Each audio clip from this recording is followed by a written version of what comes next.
Good morning, and welcome to Coffee with Bob. This Sunday, we'll be looking at the Hunchback of Notre Dame as part of our St. Luke's on Broadway sermon series. Now, yesterday I talked about how the musical was, of course, derived from the novel written by Victor Hugo. And in the novel, Victor Hugo takes the character who should be the righteous holy one, and of course he is the enemy in the story, and the true heroes are the outcasts, Esmeralda the gypsy and Quasimodo the one who was misshapen. He was a hunchback and half blind and became deaf as well because of his years of ringing the bells of Notre Dame. Now, the musicians and the lyricists really captured that in the songs of the musical. First in the Disney movie, but then they really expanded it in the musical. And I want to read you some of the lines from the song, The Bells of Notre Dame.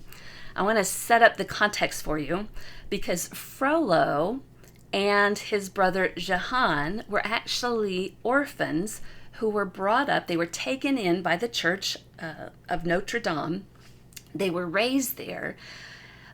Frollo was the older brother, and he kind of was meant for Notre Dame. He was a rule follower, and the more rigid things were, the more organized and defined, the more he excelled. And so he followed the laws of Notre Dame, and he fit right in.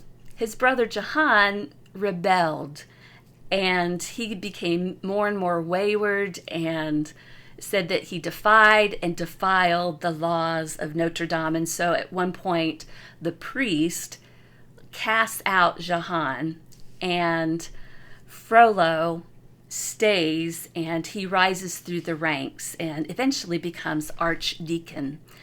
And once Jehan was cast out of Notre Dame, the two brothers don't speak for several years until finally Frollo receives a letter from his brother, and he goes to find him sick and dying.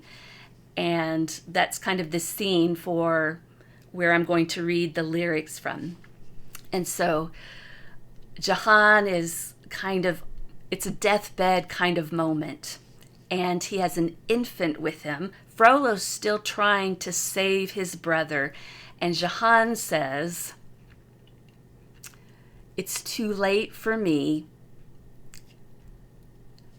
but if you have had a change of heart, if you've discovered charity at this late date, there's someone you can help." And Frollo says, "A baby?" And then he kind of unwraps, "Yours? Oh, a monster. It's God's judgment on you. The wicked shall not go unpunished." And Jehan says, "I should have known. I was a fool to think that you would look after him." And Frollo said, "Look after him? Me? He has nobody else. Take him if you can find it in your heart." Jehan passes away. And then you hear from Frollo again, speaking aloud, talking to God.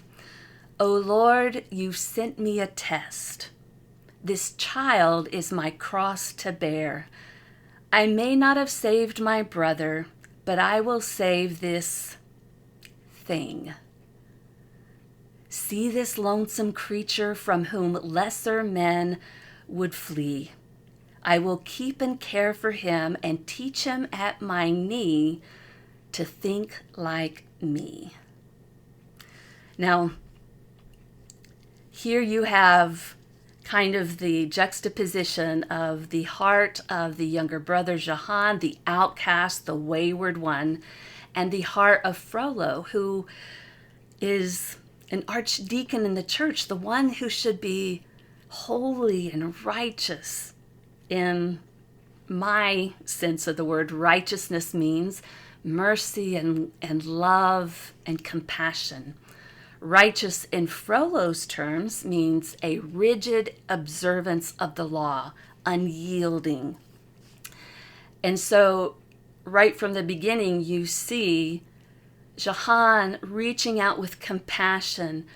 Obviously, they haven't spoken in years, and so Jahan is kind of swallowing his pride to reach out to his brother for help for this infant. And the heart of Frollo is, this child's a monster, and it's because of your sin. Even seeing his dying brother doesn't evoke any kind of mercy from Frollo. And Frollo declares, this child is deformed as God's punishment on you. And then he says, the wicked shall not go unpunished.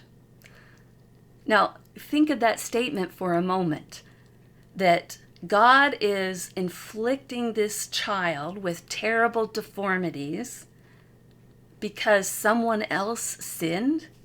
How is this child wicked? Because he says, the wicked shall not go unpunished. Well, the punishment was put on this baby, who obviously wasn't wicked. But that was the theology, the thinking of Frollo and sometimes a great many church individuals throughout the centuries. Because remember, leaders in the church are human.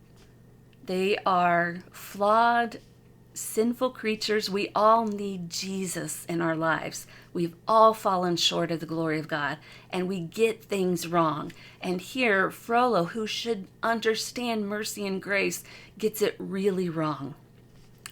And then he goes on to say, God has sent me this monster to test me so that I can form this child, this thing, as he refers to him, into an image of me. He doesn't even say, I will form this child to follow God. I will form this child after me. Can you imagine the audacity of that? And how twisted his theology is, that he is so righteous in his thinking. He's not even going to have this child follow God, but follow himself.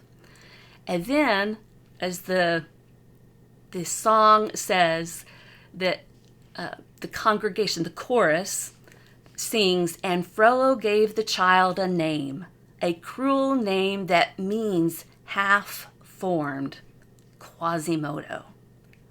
And so, in all aspects, Frollo treats this child as a monster.